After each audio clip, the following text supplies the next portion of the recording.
sowing the good seed. The fruit of the good seed will grow. Where good seed is found, sister, keep on sowing the good seed. For some of the good seed will fall on good ground. The incorruptible seed is the infallible word. It bears fruit when it's planted in fertile earth. When you sow in the seed, some will fall by the way. The birds from the sky will come and take it away. These people listen, but they're not receiving. They show up just to be seen, but don't be discouraged, brother. Keep on sowing the good seed. The fruit of the good seed will grow. Where good seed is found, sister, keep on sowing the good seed. For some of the good seed will fall on good ground. In a field full of stone, no fruit can be grown. When the word goes in one ear and out the other, it's gone. Many people are torn, they're being choked by the thorns. Life is squeezing their faith, keeping them weary and worn. They get the good seed, but choose not to believe. And you cannot make them change, but don't be discouraged, brother. Keep on sowing the good seed. The fruit of the good seed will grow. Where good seed is found, sister, keep on sowing the good seed. For some of the good seed will fall on good ground. Good ground is where the people are found, who will live by the word, who will lay their life down. But they're not left alone, because the thorns and the stones are still there, but they don't care. Brother, keep on sowing the good seed. The fruit of the good seed will grow. Where the good seed is found, sister, keep on sowing the good seed. For some of the good seed will fall on good ground. Brother, keep on sowing the good seed. The fruit of the good seed will grow. Where the good seed is found, sister, keep on sowing the good seed. For some of the good seed will fall on good ground. For some of the good seed will fall on good ground.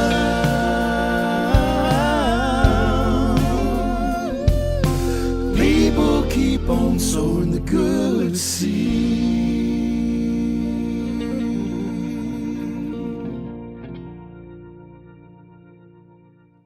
Hallelujah. Hallelujah. Talofa, yale tu de neva ngale fiafi, fa talofa tu so fa manu malo Yesu Kristo, ele nei fo I tu la, il fa fonga masta tu what no family atu. Nei fiafi. Ka lo le valu a makalo ka ko live yoi. La la ke fa pe ha yo la ke live ngol ka ko page mo lo le lo, la ke live ngole, la personal page. Walu se share ka ko live ngia fiafi pa. Anyways, thank God o le wa fo ko shiaki aku. Ya mera le more la foi no le mea il telefo yo va enga halu ye le wa avia le tua man fa after ile tua ne uta to ya ublia malini afia filona lo famlo na ngale le fa ta lo fa to ya to ona le tua so se ta fo lo lanyo e ma futa mai o fa pe fo ya le au finga wenga o ona fo yo ta to wali o lo fa pe ona nga du so se fa ta fa ta ulanga tinama te mama tua e lo fa pe ona fa le favor le fa tu inga le nono manu ile tua wa fo tu pulanga la lo va o si tātou tunu ai me se fo ile file mus tonu si tātou tunu ia ma so se mea lavo e au nai wo to fie o ile tua fa talo fa tu malo fo so ifu malo so no la tolo fa piona fai per fai vole anga inga wenga wa tau sia fo yo le ngato e kalesia yo to ainga o nu malala fanga yo le lava le va engolo e tau tu ai ai me se ya le tu lango so ifuanga lo tato o lai nei ya le o te fa talo fa tu ya te o to le swafa manu malo Yesu ke riso lo tato li mo tato fa hola amen hallelujah bia le to ame o to amen le lava seki nge o kilangi o leo wa ma fana ma to ni o kilangi leo o mai le vai tau e fa ingo isi o le sama ya e fa ingo ya o le aso o le vai tau o le fangota ia koe ngā vai kauangi o le kale ofe ia mai vai fo ia amen hallelujah. Sometimes, fai malu ka fau ya fai o ta mare ainga ave si to luo ta fau ale o ki ka vale ia pe o sa vali enjoy your salvation. What, to be honest, is kangaka.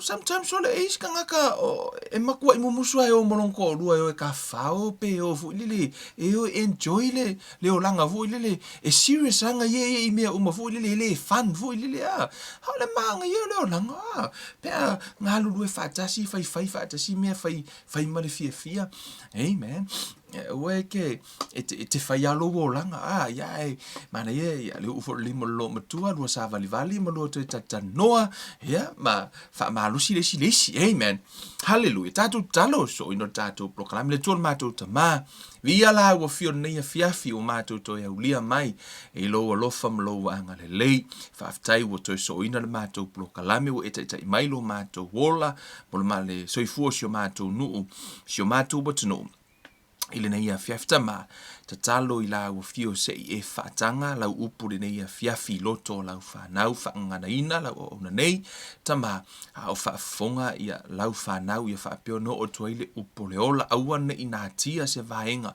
ia fa ilo e la wo fio fa linga tama e tusa mlola tunga la fa manuia so se isio la fa longo mai ia fa piona la ngona le mano la upu awana ila ngona se manatu se tangata ia fa piona iloa mai la ngona la wo fio le nei fiafi fa fo i vi inga ya to oilo mato o tua so ani mai oe lo wanga pa ia le nei fiafi on so fo o Yesu o le mavala au tua nei amen hallelujah o leo lo tatu tala know how to receive anything amen I love the title man how to receive anything o te loa o whanga solo mai tatu mata upu mata tu tatanoa o malinea fiafi ona lela I think ona sale no tala noa I le mero le au le popoli wai le ise me fai le popoli fa mai fetala nga Yesu ele ma fai le popoli na fa o popuse ku pitolo wola ia mai le ia se me ma fai na fai le popoli Paul me ole mai ai o tatu lo fo ino ta u fo the Bible Jesus talk about me au le popoli because ole popoli po le fia le po le fefe me fo ia it's a sin o le anga sala o le mena e fu me su e au le fai ono le anga sala right so ona lela le la tai au po lava ya ai attack me o sta si fo yo o a fo wo mai o isa mo ile o la wa na unsa i fa pe lo o to ile covid tasi le case lena tu sai male fa la ulonga ba la fionga le pa le mio sta tu no ona le la ya ile se me la fa po le ina ita to me ta awol po le at talo amen le uta tu lo le tali be anxious with nothing but in everything in prayer and supplication amen awole popole ai tatalo awale popole ai tatalo amen a fe le te fa fonga mai sa mo awe ke popole a fe nga ke felo awe ke popole ai tatalo amen al vola fa tau sala mo ivatasi amen na fe mai pui ele li oe pui oe li ya anu fai tau ma ai ke popole au le o glo me hui pole me la fai o to covid au te popole ai te talo i toto Yesu pui ma la ve ma na la wa le tato tata no ile al fina ngalo le tua how to receive anything no tato nei yo lava ile protection le tua e te maua me to la fiong pa ia le tua amen hallelujah fa nga solo tato wa onga nei so.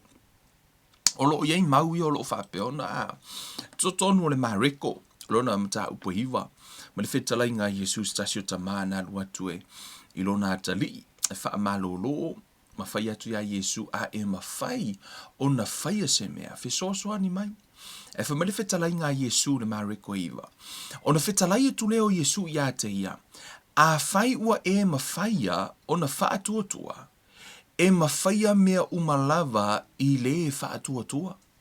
Amen. No a matatala noa mai lava i le fwoi upu lea o le tangata lea na te mawhaia mea uma. Mea uma.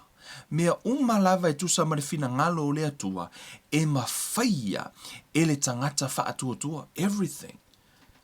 Le fwoi. Ole e mawhaia mea uma le tangata whaatua. Ole e mariko se fulu. Amen. How many of you know when it comes to prayer, faith involved?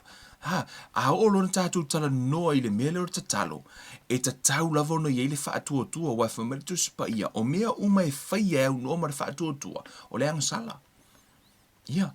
Wha mai so o seisi fo I alu atu I le atua. E au noa mara whaatua. I le fia mai le atua. The word in the English language says impossible. E le mawhai. Matua le mawhai ana fia le atua. Pe ale eise mea ta o le whaatua. Amen. For mai o le ua alu watu ia whaapiona latu I le whaatua o la e iai le atua. Amen. For mai le o Yesu whatalai ngā Yesu le mareko se fururu fitu. For mai a ua sisi la atu Yesu ia te lato. Wa whaape atu. E le mawhaia e tangata. Na o le atua. A wā e mawhaia mea uma e le atua. Amen. Mea leo te whai atu ia te oe aua e te tangi pēr whai ua o atu le koviti. I nai Samoa, a wā e le mawhaia e le tangata. Amen. Ai mawhaia e le atua. For mai e mawhaia mea uma e le atua. Mea uma e mawhaia e le atua. Amen. A o le whai mai le whetalai ngā Yesu I, e le mawhaia e tangata. A o le na whai Yesu I lisi tangata le na I luma atu le mta upo I luma atu. For mai, e mawhaia mea uma I le whaatua. Amen. Ai o mai foi mai e le mawhaia e tangata na o le atua a wā e mawhaia mea uma e le atua. Amen. E sa o la whetalai ngā Yesu e le mawhaia e le tangata na o le tangata na te whaatua I le atua na te mawhaia mea uma. Paule na o le tangata na te mawhaia. O le tangata e whaatua I le atua. Whetalai Yesu I le Mariko sumatasi Mark 11 ai luma atu I think 23. Na whetala ia Yesu for mai awai moni o te whai atu ia te outou. Ai le whaupulus fulua. Let's pick up from verse 21 for mai. Ona manatua ai lea e Peteru o whai mai ia te Rapi e whaauta I le mati na e tu wa mango. Ona tari atu leo ia te ilatou o whaape atu ia outou whaatua I le atua. Amen. Have faith in God. Whaatua I le atua. Amen. E te le whaatua I le malona te no foai. E te le whaatua I lo tina po lo tama. E te le whaatua I le fōmai. E te le whaatua ono wa o mo meu tangata. Ai te whaatua I le atua. Amen. E te whaatua I le atua wa a whamatana tu spa I e malaia le whaatua I le tangata. A tu lo whaatuanga I le fōmai. Ai ke u whai mai le fōmai. Ua le ao ngā I eise tonga fitinga. O na hala ia. Wa mai mau a toa ala I nā loa, o I nā loa le ai lo I nā so wha moe no la isea, o na fo o tangata lena ave I ai lo wha atuanga o leo wana le mawhaia. Ai whai mai le tala tu spa ia, man whetala ngesu, wha atua I le atua, a o luma atu na mata upu nei no wha mai, e le mawhaia e tangata, e mawhaia e le atua, e mawhaia la e le atua mea uma. Amen. Ai o tua atu. Whai upaiwa, mta upaiwa. Na e whai mai whetala ngā Yesu I le tāne. Whai mai e mawhaia mea umar tangata whaatua. Amen. Hallelujah. Lona winga, o tangata le whaatua I le atua, na te le mawhaia se mea. A o mea umala, e mawhaia le tangata whaatua I le atua. Amen. Ua a matana so ia, vaenga o tātou mata upu. Amen. Hallelujah. O la whiawhine nei. Tala noa I le. O le na tātou vaenga mua o tō mana tua le vaenga mua. Is anyone can comment something first, but le vaenga mua no whai atu le na tātou wa onga. O le mea mua lava e te whaia. Pe when it comes to how to receive anything, vaenga mua lea, understand the will of God. Ia e loa le fina ngalo le atua, vaenga mua na, ia e loa, pe fina ngalo ia le atua. A o fele me te iloa, ili fina ngalo le tua. How? Fa fiona e iloa lo na fina ngalo. Only one place e te alu iai. Where? To spaia. E te le alu ia wo, pe te alu istangata, pe tasi ale me te maua le fina ngalo le tua. It's in the Bible. O lona le fina ngalo. This is his will.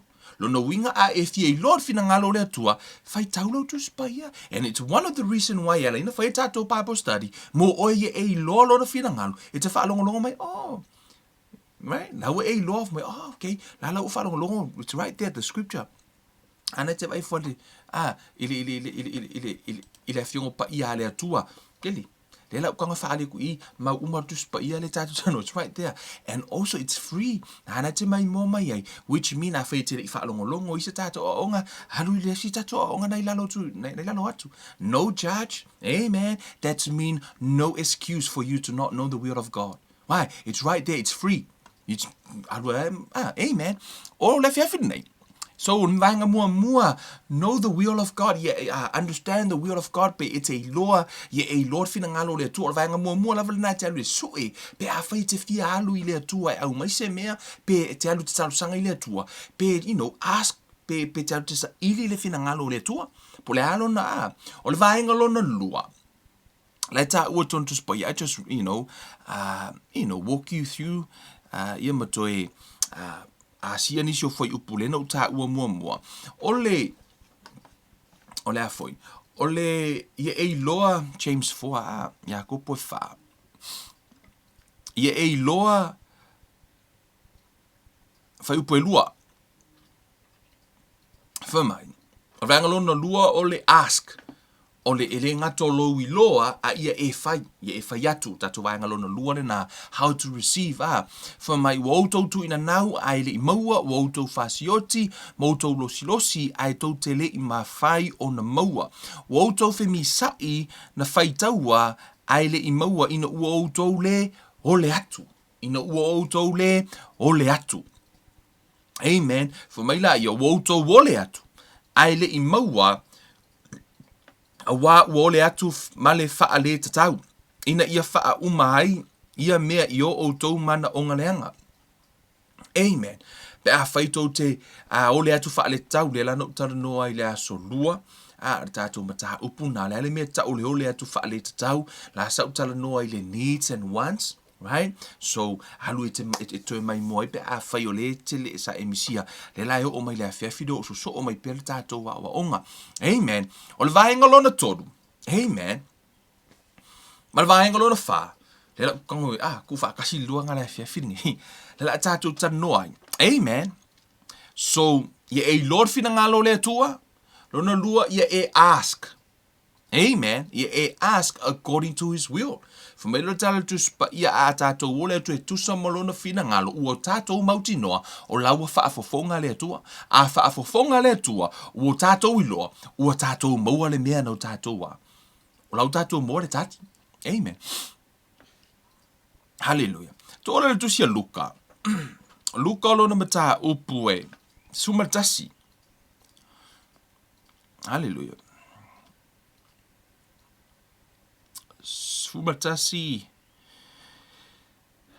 fai upaiva. Amen. Fa meri whetalai ngā Yesu. O te whai atu fo ia u ia te outou, ia outou wole atu, ona fo ina mai ai lea ia te outou. Amen. O le whetalai ngā Yesu, e ta tau lava ona e ole, e se le tā ua olo wole atu, ask. Amen. I le ise mea te iaua e whaafitai ai te le ask.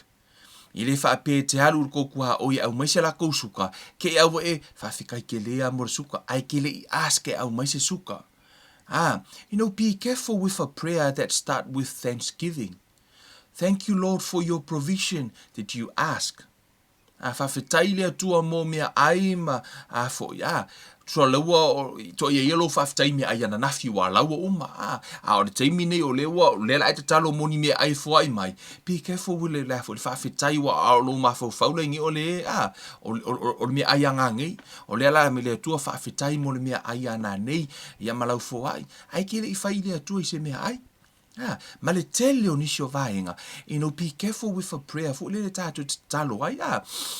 Ai whai tau lunga atu. Na e tara noa i e su i le fo te talo. I te talo lo mātou ta mai o le langi. Ia pa ia lo suafa. Na fu e tano i e su i le moni maula a mātaio. Fa mai tala Yesu i auto ia auto te talo. Ia wha apea o no auto te talo. Tangolo Yesu faile lo mātou ta mai o le langi ia pa ia lo suafa io na au mai Yesu le oda tātou te talo ai.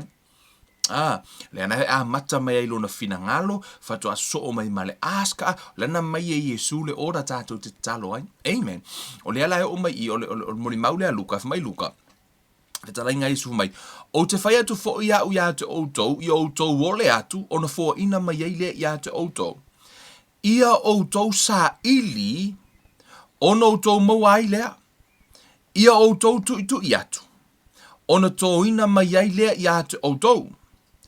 Awa ai se o le atu, e maua e ia. Matua i mauti noa. Amen. For mai le whetalai ngā Yesu. For mai for everyone who asks receives. Everyone who seeks finds. And to everyone who knocks, the door will be open. Amen. Ole, mahenga lona tolu la. Mahenga mua know the will of God. Lona lua ask. Lona tolu seek. Pete sa ili. Amen. Pete sa ili. Ole sa ili. Yeno pa ia. Excuse me guys. Yeno pa ia laso lua. To telet nisi. E te talo. Ai lātou te le sa ili. E te talo i le atua. Na whaatari la i e kau ai me le atua ni kupe le langi. Amen. Sa ili le fina ngalo le atua. A o ina e mauti noa le. O le fina ngalo le atua le na e te talo ai. La whaati ta inga. Ia mo i lātou la i e sinko. Le la whai tu whaati ta inga. A whai le ke sinko le ke mai moa mai.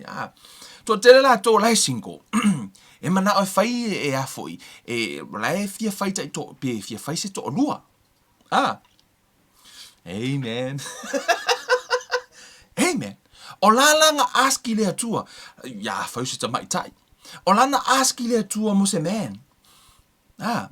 O lana te talo i le atua le la fa nga la sui ke o le fia ta mai tai. Le la sui kama. A fai se ta mo i o le sinko. O lana fai le atua. O fia fai se to lua. Amen. So you ask, na e loa from the scripture, the Bible says for mai e le au ngā ona no for tas. So lala oi loa, e fina ngalo le atua tau na faiso to lua. Amen. It is God's will. Sa loa ask le atua. Hau te mana o se, se kinge, afakasi au le leifa, pole a lava lau risio, walau ka mai ka inga. Lau ka mai ka inga ke mga oi. O lea lau e ask le atua. For me no tala tu spaia. Whoever finds a wife finds a good thing. For my ole wana maua le ava, wa ia maua le mea lelei. A e maua se mea o lona winga na e alu e sui. E lei se mea tau se tatalo i le atua i se ava. A e nofo ia, ma le tautala. A e alu e sa ili. Sui. Yes. Alu e sui. Po o fealea, I'm not saying e ke alu ke teiti kenge umalava. But what I'm saying, e ke alu sa ili, po o fealea, because the Spirit of God is inside of you, bear witness with you. Amen. E loa nganga. O lai, e lo le lea tangata. This is the right girl. Amen. E te alu le te sa ili. Sa ili po o fele le tali a le atua le na au. Laua tali le atua. O lona fina ngalo. E maua sawa. E faiso to lua. Amen.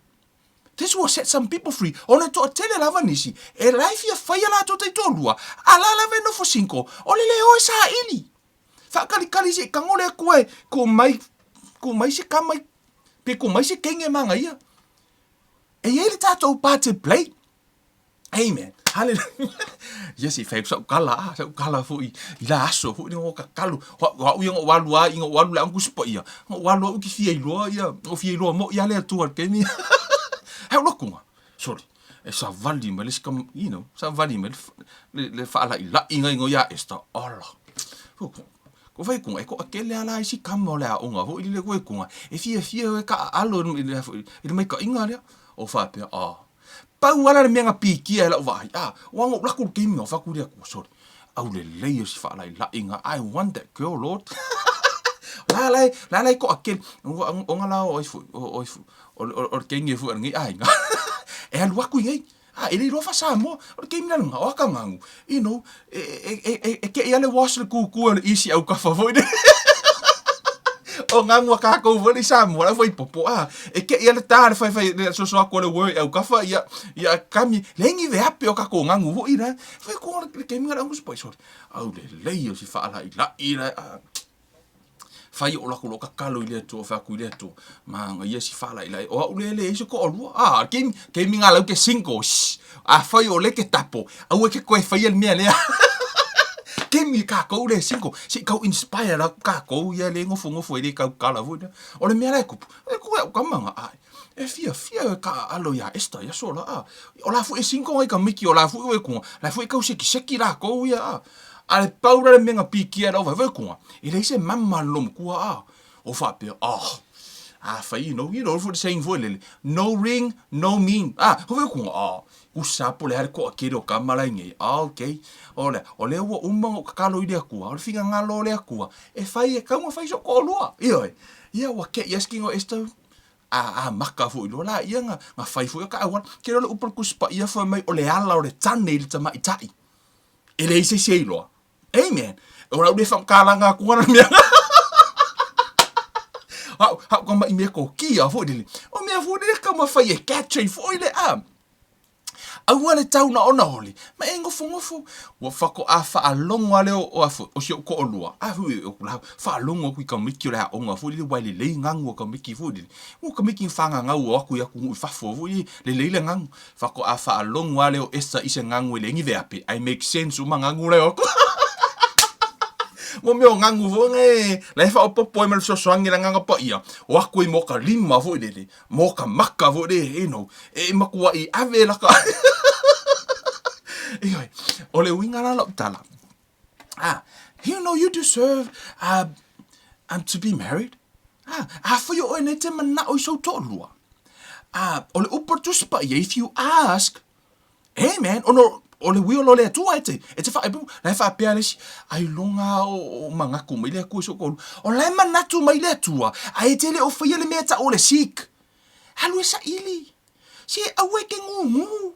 Fa ala nga mo se me ka ko pe fa o finga nga ka ko nga ngofo ya ma la uma kinge au le leyo le ka le sianga ko ave ka mo lololangi ale la ven ngofo ka mi ko le loku ele o la sanga sister ya ele fa la ele fa ye singa kinge wala nga la ve ki wole va ka nga e fa ia nga la vala ngofo ya la uma fo la yo wa ave ska nga ko lololangi nga kinge nga la ve ki ngofo ku pa wa ave fo ye la ese kengo lololangi nga ka makiki nga la va ki ngofo el tama itai ele aski ai se awale ole upuna ol fina ngalo le tua ya un ka ko sik on menaf matal tu spaya whoever finds a wife finds a good thing it ona ele meta or sa ili amen ele ngata ino tatu tatalo ile tua matatu fa tua ile tua ai fu le meta ole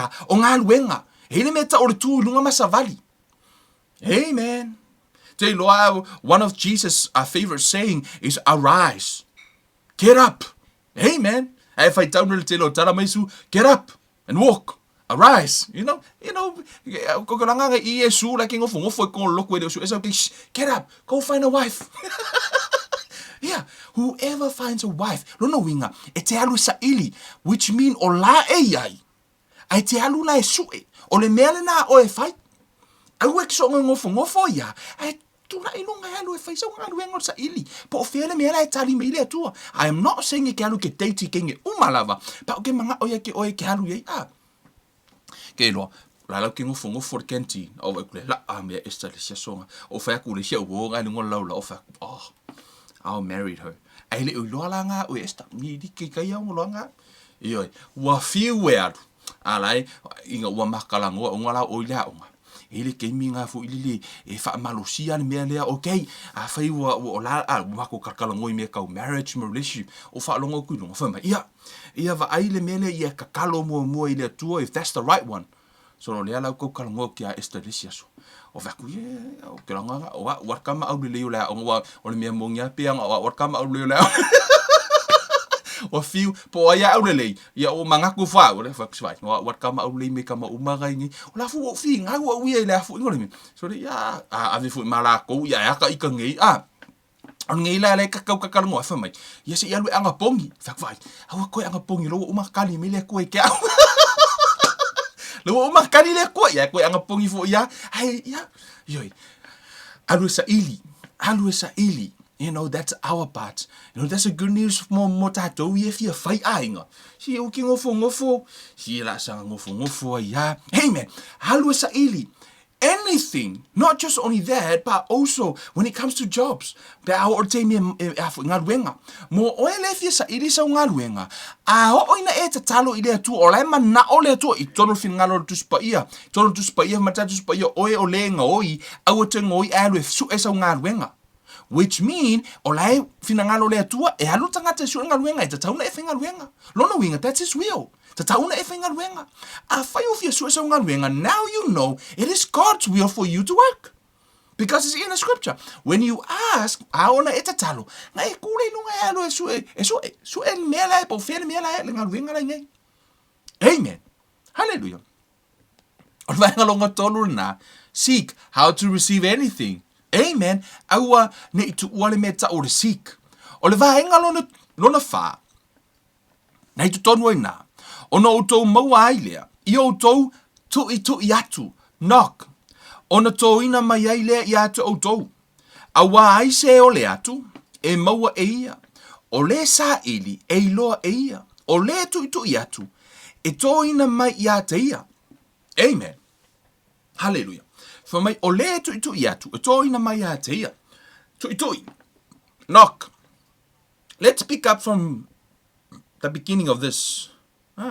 Tato o lunga le amatanga mai lunga si tato fai tau le tala lai lunga.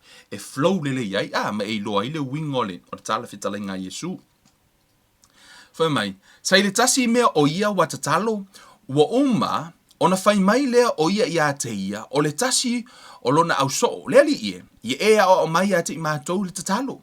E whaapea o Ioane fo'i o nā oa o Ioane so. Fo mai la I o Yesu, wa whetara atu o ia I ati lātou, pea o tau tatalo. I o tau whai atu, lo mātou tamai o I le langi, ia pa ia lo suafa, I o mai lo mālo, ia whai o lo whinangalo I le lalo langi, e pei o na whai le langi. E fo I mai ati I mātou le aso nei, I le aso, ma le aso a mātou mea e ai, e te tau ma le aso, ia e wha mangalo ia te I mātou, ia mātou wangasala, awa fo'i mātou te, awa fo'i mātou te wha mangalo I na atu, ia I lātou uma o e angaleanga mai ia te I mātou, awa fo'i te te ina I mātou li toftofonga, a ia la vea I mai ia I mātou ai le leanga. Ua whetala ia tu fo'i o ia, whai upelima, ua whetala ia tu fo'i o ia te I lātou, o ai so o tau e ana le wo, e alu atu I a te ia I le tūrua o pō, ma whai atu I a te ia, soli, se I au mai ni a reto e tolu ngā fua ai tau I atu. A wā ua sau la uo, ia te au I lana malanga, ai le ai ni au mea e lau atu iai. E tali mai o ia mai to tonu o le fale o whaapea mai, aua e te whaasoe sā mai I a te au, ua uma o na pupuni o le whaitotoa, ua mātou ta o oto, ma lau whanau, o te le mawhai o na tūlai a vatu mā oe. Amen. Whai mai la I o whai upe valu, o te whai atu I a te oto, e ui lava ina le tūlai o ia, ma a vatu I a te ia. Ona o ia o lana wo. Ai tūlai ma avatu mea uma e mana o ai o ia. Ona o lana whaataua na wane. Amen. Hallelujah. Wai se kangaka walaku i lo fale. Laua e moe. Ai ke whaalongo au kunga peloa ke ala le kasi le po. Amen. Ko ia la le ao wa le ao le makala. Ai ongo le ke or kasi le po. Ai ke whaalongo au kunga.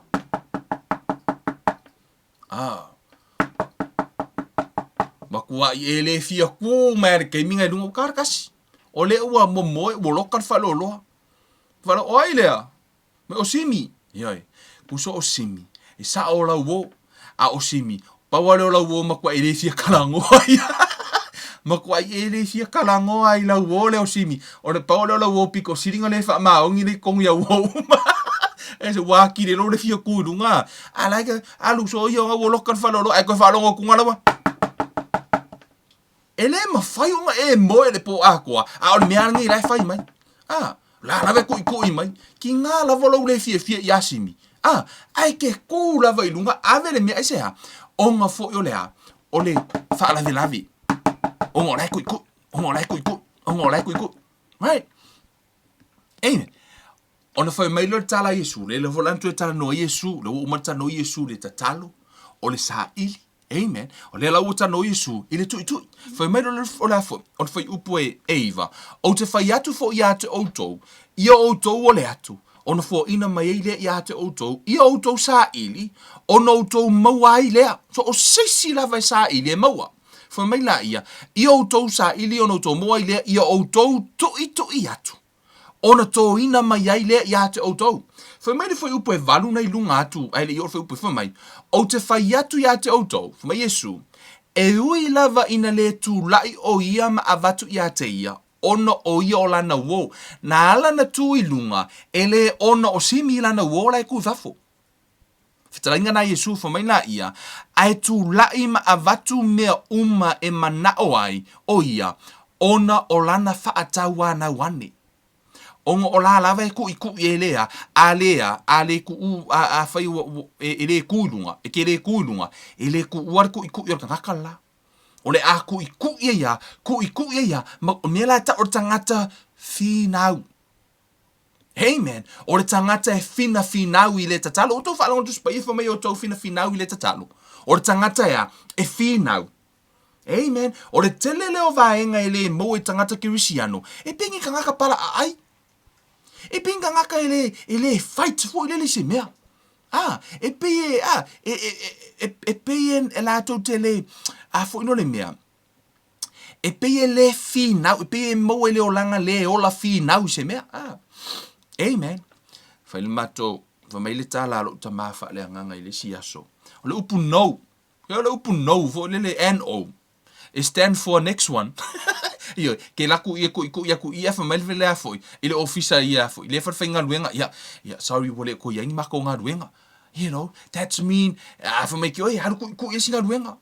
Umar nga haru ku ile singa luenga. Esa, o lawa e lo le fina ngalo le to e mo so nga luenga. La kero ki sa ili. Ku solo. O to tele la usi. E ku e ku fai ko ekas. Ele kalima fa pelo. O le fina ngalo la le tu awangi o finga luenga. No.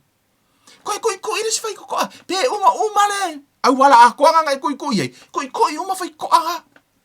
Amen. O la we ile fai ko o wata tala ile tua a o la me fai o sa ili po fer fai ko nga koi po fer fai ko nga o ma ko mai ile tua o le fai ko ale na fo mai o le tua na tala ina ile isi se tu ta punina. Amen.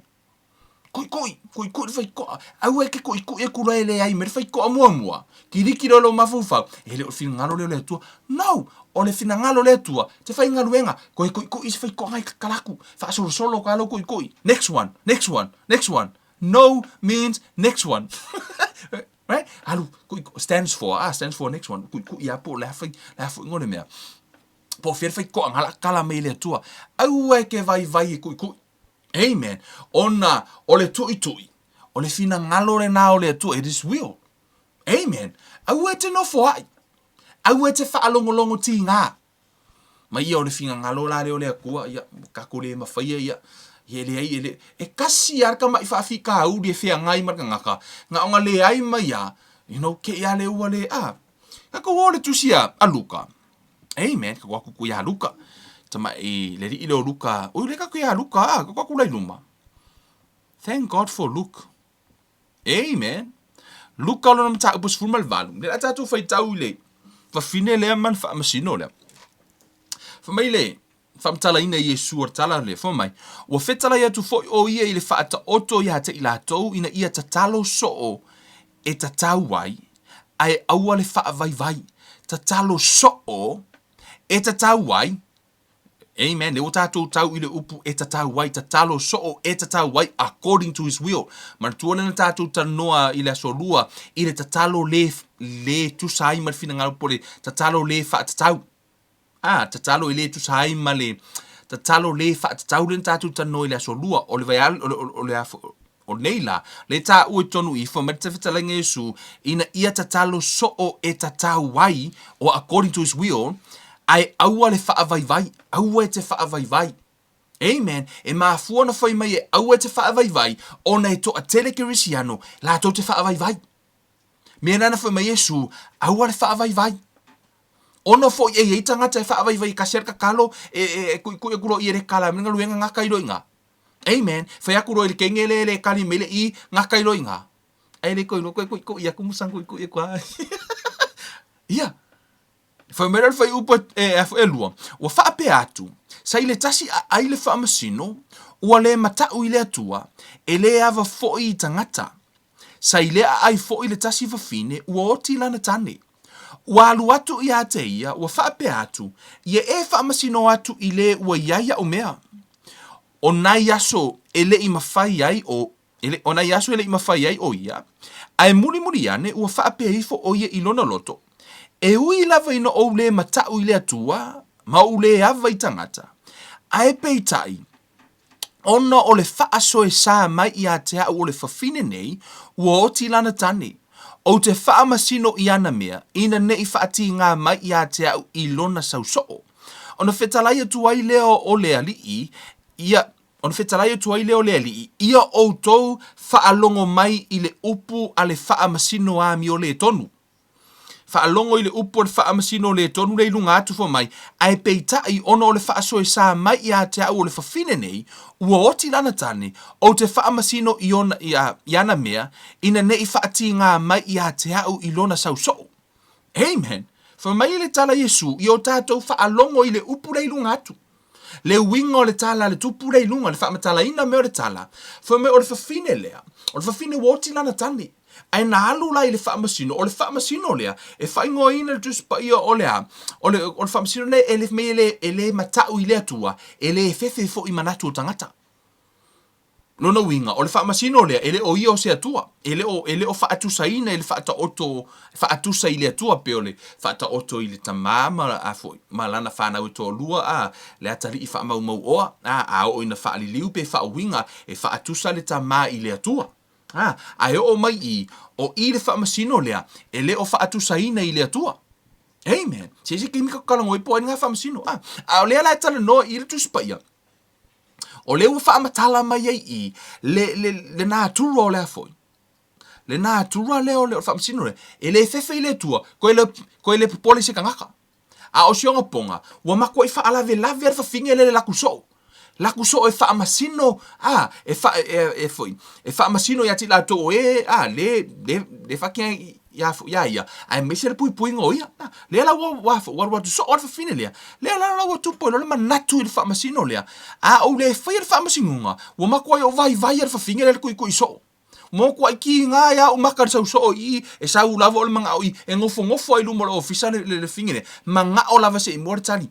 Ona o lae alu le whawhine malona mautinoa o le ngā luenga le nā le whaamasino na te iloa foi lana i atatau mai sao foi ne mea lai whina wai. Lan ia wa o me tau whaamasino. La lai tala noa sa o le whawhine i lana i atatau ma le mea tala whea ngai ona whai. Whamila ia e ui lava i ngā onga le fefere whaamasingo lea.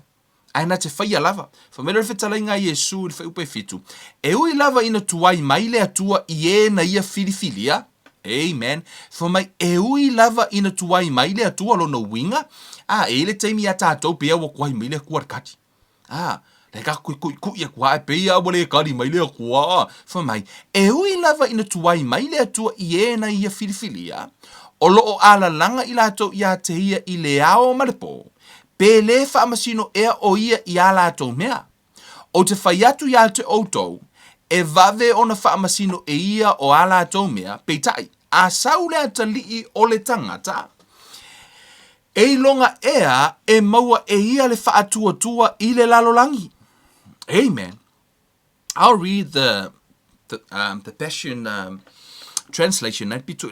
God will give swift justice to those who don't give up. So be ever praying, ever expecting, just like the widow was with the judge. Yet, with the Son of Man comes back, will he find this kind of persistent faithfulness in his people? Amen. O le persistent ia po o le finau ia o le afo i le se fasa more persistent ni guys. Ia kango ia kai fo le persistent nga wai lo kama fo le lo la ua e te le fa vai vai te koi la lava te tu mau lava le tu i la tu ai. Au e te fa vai vai le foi. Po le a lava le mata upu po le a lava se me o ia le tu fa te inga. O ile te mai le tino na i lo mai le tino. Na e fa longo i le mata upu fa tu o e te talo i le tu fa malolo mai a nga lava i fa malolo inga o sometimes o e fa pay for lo mafofo lo no inga la fina ngalo le tu no o le upu tu spaia aua a fai o tangata e te fia malolo moni lava. Tai au lava. Ta talo tu i le tua. Tu i le tua. Yes. Na fit na au mai Yesu na le mer fati ta inga. O le tangata finau. Amen. O le tangata finau. O te fai ngoina fo le tu o sau ngā ruenga e fai. Amen. Ele o le atua tu o oe tu. O oe faia. Amen. Au ke la fo ile atua o e faia le tu. Na ua mana ia i le tala lea. O le ua wha matala mai e sure na turo o le whawhine lea. Amen. Whai mai ngawa. A kui. E pei fo orka ngaka lenga whamakala i sure si whaata oto. Whai mai lea. Na ala ona tu i lunga e sau e tari le whaituto. Ai le ono le wo. Ai ono lea. Ono o le whaaso e sa. Mara kui ia kua i o. Kui ia kua i o. O le taimi lava e te maua i le fina ngalo le atua. Amen. O le taimi lava te maua le fina ngalo le atua. Ia e mauti no wa tali le atua. A oina tali le atua. Au e te whaavai vai. Ia e tuai ma e te o le mea nata o tangata wa mauti noa. Amen. Mea nata o tangata mauti noa. E ia ingisi o kalavu i o afoi. Whaate ta inga lena o whamatala ine le si aso a. Ina ua matatalo ma lo to lua ma agree. Na ma agree ma lo to lua le si aso le $1,000. Mai lola i o le tasira whatala ma agree ma matatalo i le tua. Foha i mai le a. Ina ua mau atu le tupe mua. Vatu tupe ono se lau 5 o atu le si o vaenga deposit atu a. Peno whai atu le atua a o ina etatalo. Sa tilo po fele me ui e tuai le tupe. Amen. La sa fa lau i loa ma a ondanga. Ia, deposit longa nue ngā isi. I le taimi le na. Ono se lau 5. Ia, mai ale la o le taimi mana o miele tupe. Fatu loa i se o tolu. Ok, tai le tua mula. Ono se lau 5. Koe sau ka koe fai ka kalo. Sa lo fa kui le tua. Ma koe ulima msio ko lua. Fatu le tua. Whawhekai mo le ongo se lau 5 vi ia lo ingo a lo swafa. Ai, ma te lei whai atu se ono se lau 5. We ask you for $1,000 because we believe your word. O lau upun whai mai, ia ma agree. Amen. So we both agree, but sometimes e tangata whaalongolongo ke whapea, pe wo fia poko e le atua, ia ta ilo lava po le alo whauinganga, but that's how my faith operates, and that's how I do things. Ona e amatua i o talutonu e le upo le atua, e le pepelo le atua, a whai e se me tupu, e le o le atua la wa. Amen. And o mauti noa lava, na ma agree. I truly believe we both agree. O fatu lola I mfa ma talo fatu le atua. I know for me for a fact ngo ulona ma agree mo lo to lua. I also believe we agree. Even the devil agree. Lai fo ilo ki Apollo, we agree. Amen. Yeah. So, it's tau lava na tupu. It's $1,000. So, all of a sudden, o le pō lava le na, so ta I toi lesi, deposit to the 350. It's a tonu lava, just after we pray. O le winga la lau tala, aua e te no foai. Po le ale mena e ole I le atua. E li mea ka koi. O te le o fai atu lai fa pe o sesi tu, pa o le fetalainga na le ala ina fa umartala le fa merita le fetalainga Yesu. Fa mai o te fai atu ya te auto, e vave ona fa masino e io ala to mea peitai. A saule atali o le tangata e longa ea e maua e ia le fa atu I le lalo langi. Let me read the Amplified version. I le vaenga muli. However, when the Son of Man comes, will he find persistence in faith on the earth? Le tangata ea persistent pe tu mau e le mea a saura a feu leua e a fo o lau talo sanga leua e lakwe ave. Leua ave lau talo sanga. A o na sauea e ke a ia o pau o le kari me vanga mua. Pe o le ala e fi naua e te tu maua persistent ta talo pe le mea le te talo I le atua. Pe a fai wa e mauti noa o laile fina ngalo le atua. Amen. Once you 100% fina ngalo le atua, makua kuai. Amen. Mea le na ina fai mai outou ofu le ofu tau ato o toa, ina ia mawhai no outou tutu. A e fai tau le ofu tau, at the end fai mai outou ta talo talonga uma, e mafua no ofu le ofu tau, ina ia e ta talo ai. E le o se ofu moe. E le o se ofu ka ele foi. O le ofu tatalo. So you can stand. Withstand. Amen. A o laina e tatalo. A we te whaavai. A ia e tu, mawhi nau ia maua le mea lai te tu wai. Amen. Mea nā ta o tangata tui. E ka kui lava I le atua. Se I whamalia ina. E isi aso. I remember this. I remember, I think 5 years ago, sai tele o mea na makalo I musio korua.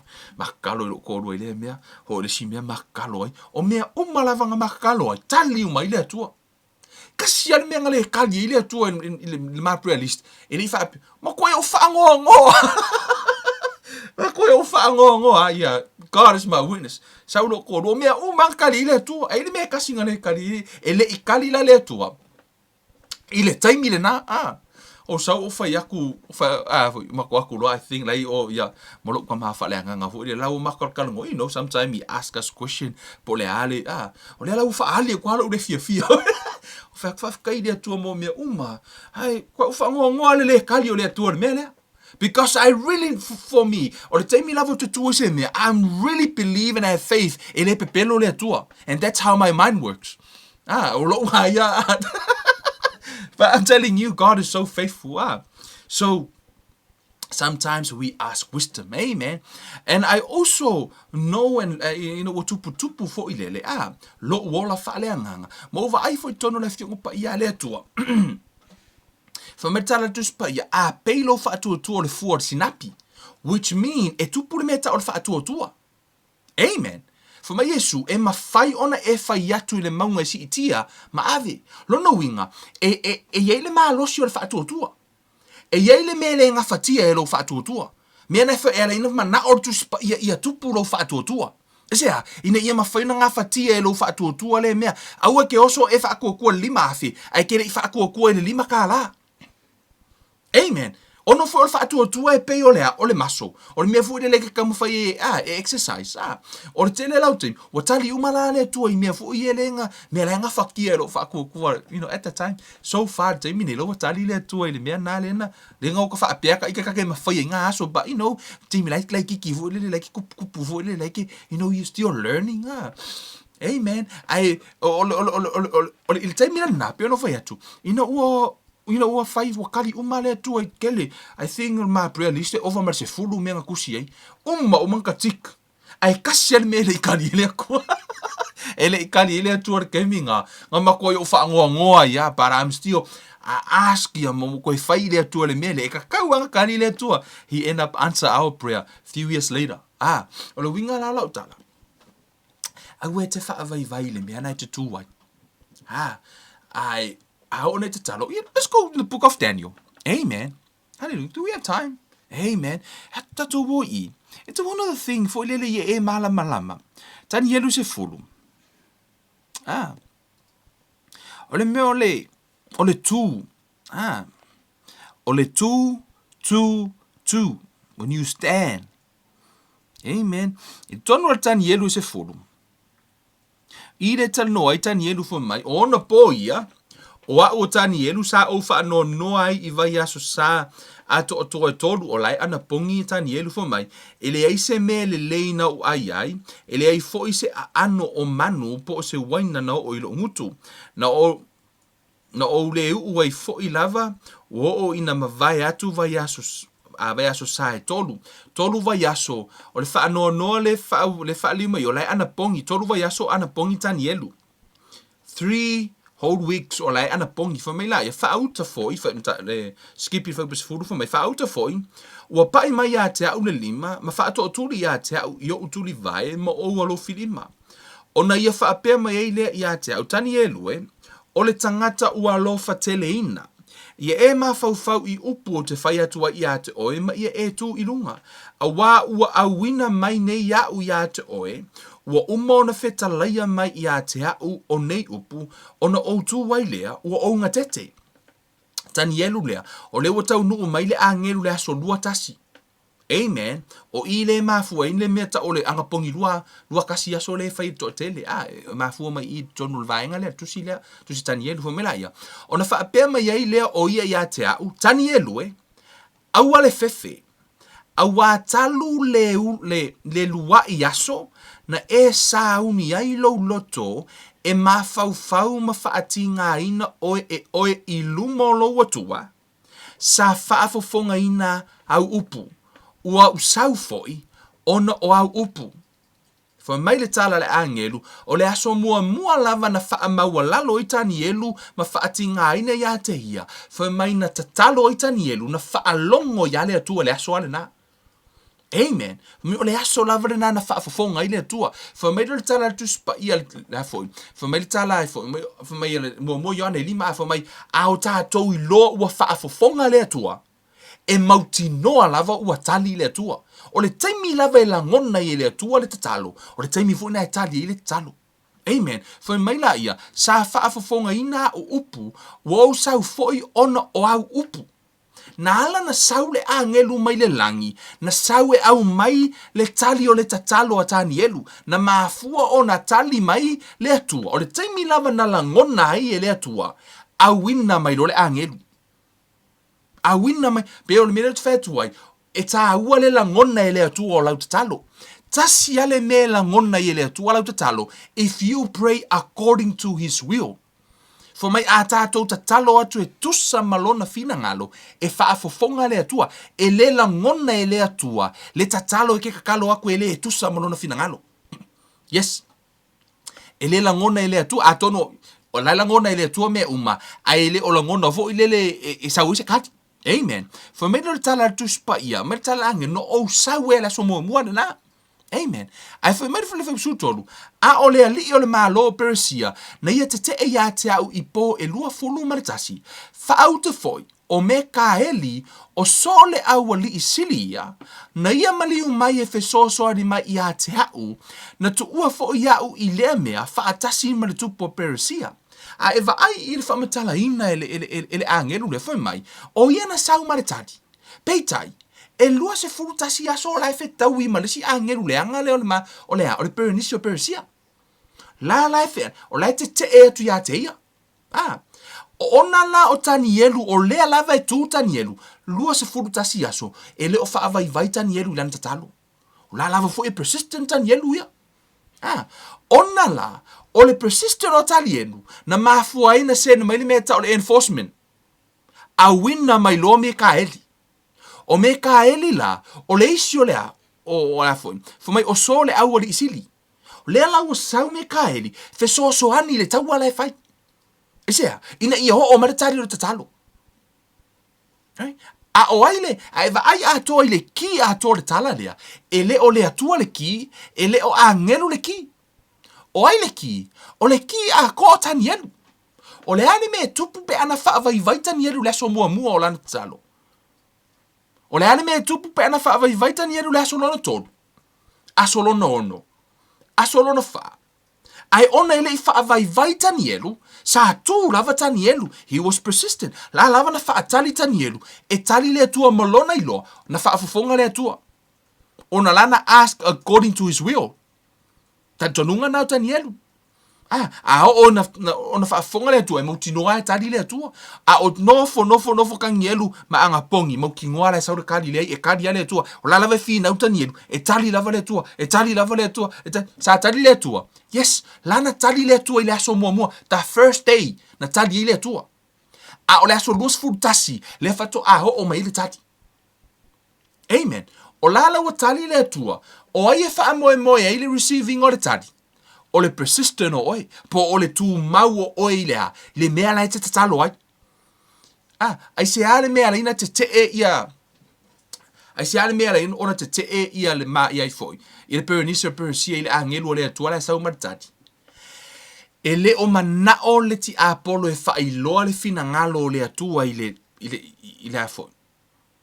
I le laulangi. E le o manao foi le ti apolo e o mai manui o le atua ia te oi. Mea na ela ina manao le ti apolo e ka haufi umakari runga yo. Amen. Lai manao le ki apolo awa lavanga I o mai se kari o le kakalo wa o le sau o le talo na e ui mai tangata. Po ai lava le tangata lau whaonga ai o na e le whaavai la. Amen. E te le whaavai e te tū lava. E te tū lava. Te tū lava mo lau taton. E le teimi wa e le lopo o whian mea lai tani me ile atua. And all of a sudden, e le awala e sauni ele tua, pe a e le whaavai. Pe a e le whaavai. E se tasi o aso. O le tausanga a foi. Lua afe marifitu. Ta pena ile malanga le YFC e oi fiti. Sa ka penga o morola I o le malanga le YFC. O aula ngei o ko anga ke halu ya o ngā mea. Ko anga ka malo mo miwa o ngā siva. Wale la aven mako malanga e oi fiti fo lele. So le whakolo ko anga ngā kaimi. O le me mari e. O ke ko anga. Ai le se pasesi. Ioi, halo ke halu mo fa. Ai te lole upo tu spa ia ngo ku malo sei. O le fai upo fo tu spa ia le fai mai. Le fai mai a foi no le mea. E le fa mai na le atua I la tou o ea. Fa tua ia ke ia. I'm telling you ke loar kaimi ngā. Fa ku le atua. Fa melo tu spa ia e te le fa mai na I la tou o e fa tua te oi. I was standing on that verse for the whole month. Ma sina a to ku. E ai la o ta sini o ka sen kingi nga malanga tu nei o la uala lea. Sa polo misi la ke kongi lo pa se lo se inga con testimony fa manu yang ya. Le la nga malanga ko vanga o ku la o ku mo fole la e ma fai o la kongi. Ai nga o la e sa ide me nga o ikai. Sa o malanga ya pia. Ai o ku le lo ile ako. O le la o la so kongi pa se le lo le ako. Le mori maule nga ngole tua. Le lo le ako inga. O le mea la o kupu. O le ingi la se kongi lo pa se. O au ngei. Le lava o ke turn up ka malo ha o siva. Walu lo pai faithful mea. Wale I lopo ya ko ngel pasese. Au ngei lava. Le isa galu ngal ka malo. Au maku ai ku le lava ko anga. Fa ku le tu ke le fa mainga. Ke le fa mai. O le tars fu tasi le po le so. Po le sfalele. O le e malanga le va e se le va. E la le si ka seng. Ai la kulo ka sengi nga o langa wo. Le la wo ke kakalo I le tua so angi. E la lo no afo lo ka sende. Sa la ku o ile falo lana wo le ile travel agent na. O la tu la o la ye nga o pe o nga process ia mo le mato malanga. Ai ke ola ku nga o la fa longo la ka un malanga le mato ale FC. O la ye ma fo ma ngo ka ko. Ai nga o war ka nga ka ile ko ngir pa se. O mea la mali. O aulan ngei wo usolo wo kale lima. Kale lima la fiafi. Sorry. O lea lava ele I o oxetik. Wo ka pungi uma fale al suka se leva. O aulan ngei. Wo uma le fa fonga le atua. Wo uma ngo fai le atua le aso nga faku. Ele ai lo sau ticket. I am not lying. E faku ele ai lo sau ticket. O le aso ale ngei. e ke fio ko whaakaria ko aru te afo, ke re ko se loko, o whiriwhiri, ke re kari kongo. Yeah, this is, the truth, so lo tanga ui whamatala tunga, I went to whaia, but I was really honest. Il teimi na, this is like what? Luafe mare fitu, ufia kau sanga neo. Yeah, over the na. Teimi na na ro malanga na no fai sa oile tua e kere kali no la ka kalo langa lenga e fe mo fa ku o ngei lava le por ngei e kere ko va ai e ke au ko ngona ruenga o kere ko au ngei langa ruenga o kere ko fe se mea, and that's the honest truth. O le mea lana tupu kai fas fulkas o e kunga wo fa kali ya wo fulkas e afo e lo le va o lo kale le lima la fefi le au mo fongo fo fa ku le ala mo wa fa ku le tu le ai le kas fulkas le ave ka inga su kasi la ku le tu e ke le fa ma inga o vai ku fo le e la o ke kenga malanga ku ngai pe wa kali e mo fonga le kia o pe ya o le fa le fo le mo fongo fo ma ko fari mo fongo fo e le se tike yo vai fu shoking o shoking ala wa lo fa me shoking ai ke o le o le ala vai ku le fa ku o le ala ve ku le ala ko fa ku o le se tike ra ke lo la me mari o ku mari e ko ngolo fa ku o fa ku ro le fa ku ya la ku o mai o lava auri le o ve ku bo ke le ngo fa pia ye na ya mo ke minga wa makang sa le ma me wa kale ro pe ka ke fa ku pe ka ke ma. Try to put yourself in my shoes at the time. Le lava o fa ku le tu a o manga faila utala ile tu o ngei au ke fo ye ku ma e kere ko va yo fo ya ma kere ko fi au nga fo pe a fa ye le because o le na o wi lo no fa tu lava ile na upu, and I was really persuaded ya a u le ofu ka penga me ma ke ku ko ngola fu ke ku le a ko ma fa yu o le me la mali ke isi le valu le fiafi o ke ale valu le fiafi na la ke ngofo avo ile maka ki o maka penga le akol ka malo maka penga la ako la lo ke ngofo avo be maka ki o le lo por la me a fai va pia ki lo waki por ki me ka fukas ai la le si o ka sengi nga al waku lo ka sen nga la ku lo ka sen nga fe ku le fali la ku lo ka sen nga fo mai tole wa maka penga la ako le la te le lo ile lo o ke ela ko lo ka sen na me va maka penga la ako fa ku ia lo ka penga la ako fa mai ia we la tikele ka ko lo ka ma va ku lo tike ke lo ala kala ya ke oko le nga mo le fam tala ina ti auto ku so le nga lu o ile afo ai la lo ka ke me ke o afe o le fale le nga la ko e la ku nga ko ya o nga ka ri ko ngi tike le la wala ko lo ka lo isu me la tike le u sa ma wa o le winga la o la fo o la utala o le wa o ngi ke ngofo o di lo wa kai fo ale kai o le ala va ke ale ala ke finga wa ile tu o le ala ke finga wa ile tu le tua le o la upu e te le fa mai na a le me mo ya wo ma yes wo ma ya fo le wa kali e mai ko fa finge lo fu aka me o lo kingala wa lo fa mai wo pe wo ka ma vo le wo le kali o fa ku le tua nga e fa me ke le fa mai nga e fa ko le la va fa ko e ke oi se kas fu kasi oh lai, and I'm telling you the truth.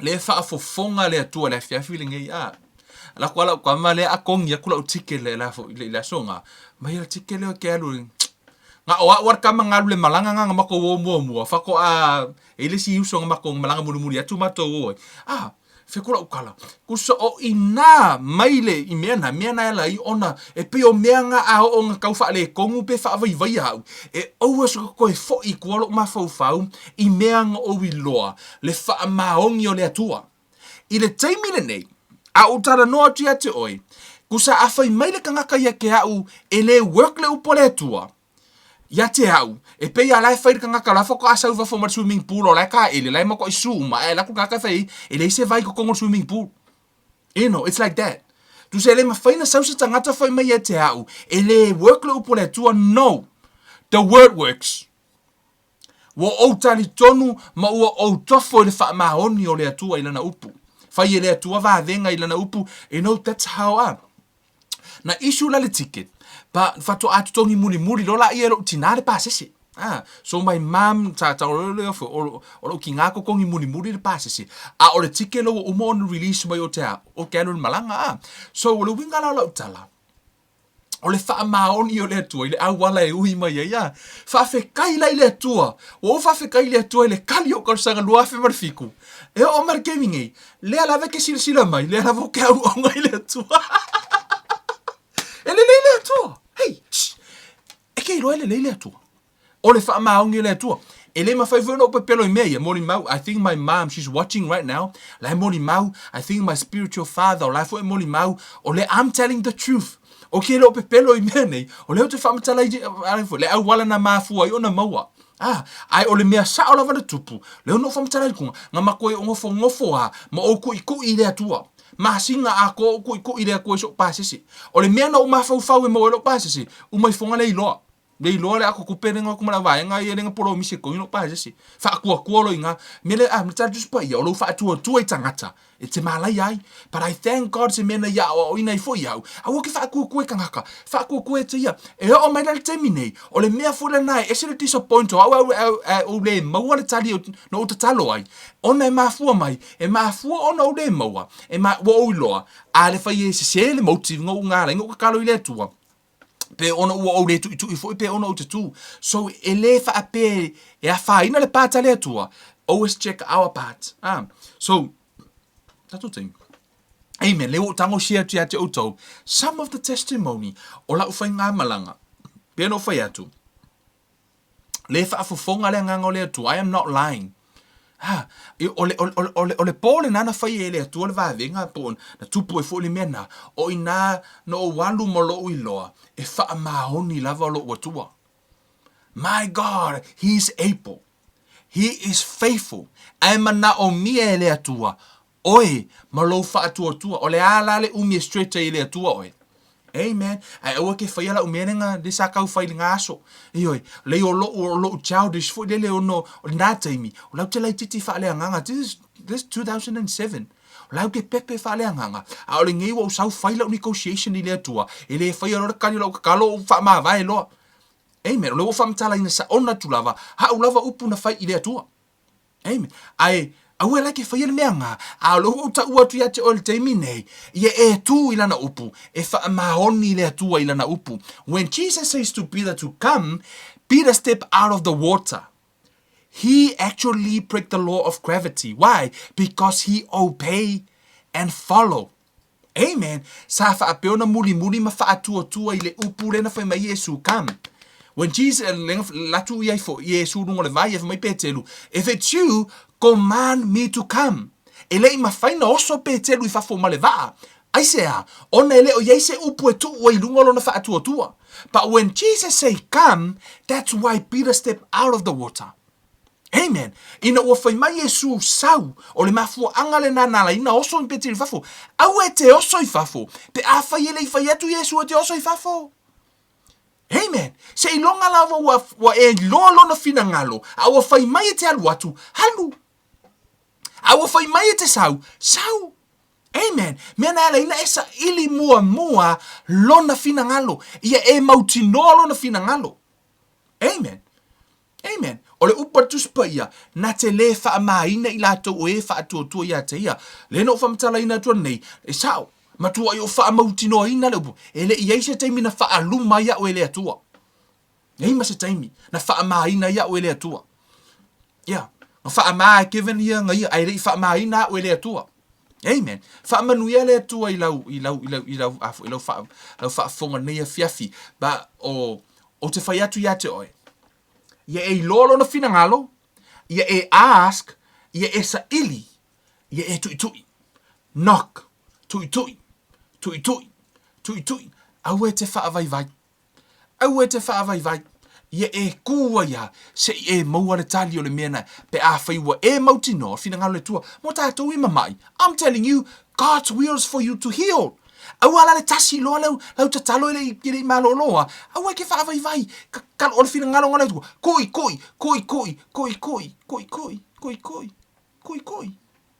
Ia, koi. Makua koi. Yes. Hei se kaimi o a fuingole. Ia hau. Hei se kaimi o ke kalo se mea o vai kua. O vai kua la akare kaimi. Umare lo koi whapea. Ma ia whai ko alele a aila lo. O leo tau watu le nature, ko ngā kula vo lea, waka fio ko I koe wa ko ale me, a pia ka unga haa, na lufa I ko lea, fa tua I lea tua, have faith in God, knock. E te leo whai atu la wha pete wha maolunga I lea tua. No. The point is, when you sure, when you know the will of God, a e mauti no lo le upo lea tua, tūro ma tui, hau e koe wha vai. Keep knocking. Tui lava. Se ia oina, pe a whai we e mauti no lo na fina ngalo. Amen. Whamanuia lea tua ia te o tau, le nei a fiafile tua mātou tamā, whaftai lau upu, whaafetai le ngalua lo wanganga, whaamalama, awana ia vea I mātou o nisie, mātou te no foai. Ia vea I mātou o nisie matutu, peo na e whetalai, a sau lea tali e na te maua mai se isi, o tū mau pea, I le tatalo, tamā. Te tatalo I la ua fio ia whaapeona whaatu mawina I mātou. I le sa ili ma tatalo atu ia te oe matu mau I lou fina ngalo tamā. I le ia mawhai ona mātou tau fia le tali o lau o le tali o mātou talo sanga o lo mātou wala au atu I tamā. Mātou te tutu fo I tamā I lau upu. Si ti atu ai sa moa tamā o lou fina ngalo. We e fina ngalo ina ia pui o tangata. Tamau te si ti atu ia le malo sa moa a mata mai lava I tai le pale mia maraka peneta o sui fo o lo o ngai le malo tama tatalo mo le file mu o si mato watunu tatalo I le file mu I loto tai ia mamao tama fa o so songa matofonga le ali o le lalolangi a ia mau e sa moa se fainga malo file mu tama ai mai se le pui nga la o fio le fa mai fa peo no o I sa moa tama o te tatalo I la o fio tama I le toto Yesu se I pui na ai lau whanau pui na ai o tangata tama iai le ufi malu o la o fio I lungo Samoa e pui malu tama I le toto o Yesu ke riso tama mātou te tutu whaatasi lea fiafi mo si ti atu ia te oe iai le pui ngā la o fio le toto o Yesu I lungo Samoa tama whaapea fo I le pale mia maraka peneta o le whainga malo whaamasino o I latou o malavo tai sio mātou watunu iai tamā lo wanganga ia te I latou iai le file mui lungo Samoa whaapena fo I tamā ia vea I mātou o malavo le nei fiafi o mātou lo fina ngalo I o mātou wole atu I o mātou sa ili I o mātou tui foi a waso o seisi tui ua e fetalai e tō ina I ai tamā mātou te whaafo I lo vi inga nei masa I o whaavau lava le swafo Yesu ke riso wole mawala awa tuai nei. Amen. Hallelujah. Amen, guys. O le tātou ta upuna ne fiafi. O le tui. Sa ili ma tui. Aua e te whaavai le mea na e sa ili ai le atua. Tui. Fa mele tātou spa ia so o seisi lava e tui. E tō ina I ai. E au mai e le atua. Pea tui. Au e te whaavai. Aia e tui ma e sa ili ma e whaatua I le atua. Jesus says, have faith in God. Amen. Whaamanuia le atua ia te o tau. Le ainga ia ke riso. Ia whaapeona tai ia tua le atua. Loutou soifua. Ma loutou wola. Ia I le aso sa asau nei. Tātou toe whei loa I ai I le tātou sauni ngā lotu le tūrai lua, whaafita iatu I te oe, mo le siaina for tātou purokalame I lungo o lau timeline, o whaapeona e siaina I aveo se whaamanuianga I seisi, whaafita I fo I mo le a whea for tātou wa onga, I oro I nei, a whai o lewa e le maua, I'm telling you, it's free. Amen. O le te maua fua, ia no winga le so excuse. Nai maua fua te mai fo te matamatai. Ia ma e mai mofo I le fiong pa ia le tua. Fa manuia le tua ia te o tau tātou whero. Ila sa whaftai fo I pa anga le tātou plokalame whaftai mo te talo mai. Mo I la tau ia sa tua tu staro sanga te talo mai mo ma ua ma sio ainga. O le wiki ene na te nei. Sa yeisa taimi sa whaapiono mana o mia e ma ua talo sanga o no le. You know, we ask for wisdom.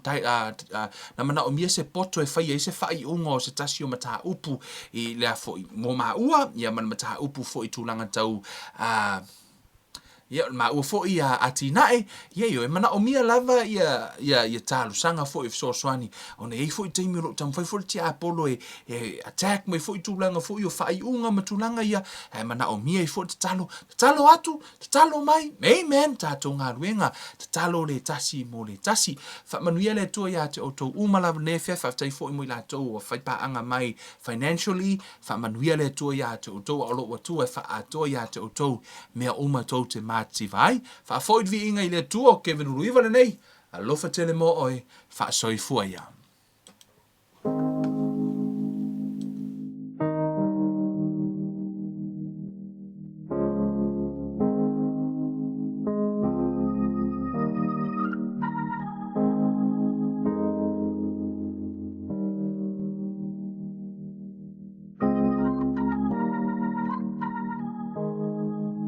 Brother, keep on sowing the good seed. The fruit of the good seed will grow. Where good seed is found, sister, keep on sowing the good seed. For some of the good seed will fall on good ground. The incorruptible seed is the infallible word. It bears fruit when it's planted in fertile earth. When you sow in the seed, some will fall by the way. The birds from the sky will come and take it away. These people listen, but they're not receiving. They show up just to be seen, but don't be discouraged. Brother, keep on sowing the good seed. The fruit of the good seed will grow. Where good seed is found, sister, keep on sowing the good seed. For some of the good seed will fall on good ground. In a field full of stone, no fruit can be grown. When the word goes in one ear and out the other, it's gone. Many people are torn, they're being choked by the thorns.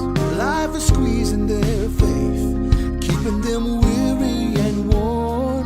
They get the good seed, but choose not to believe. And you cannot make them change, but don't be discouraged. Brother, keep on sowing the good seed. The fruit of the good seed will grow. Where good seed is found, sister, keep on sowing the good seed. For some of the good seed will fall on good ground. Good ground is where the people are found, who will live by the word, who will lay their life down. But they're not left alone, because the thorns and the stones are still there, but they don't care. Brother, keep on sowing the good seed. The fruit of the good seed will grow. Where the good seed is found, sister, keep on sowing the good seed. For some of the good seed will fall on good ground. Brother, keep on sowing the good seed. The fruit of the good seed will grow. Where the good seed is found, sister, keep on sowing the good seed. For some of the good seed will fall on good ground. For some of the good seed will fall on good ground.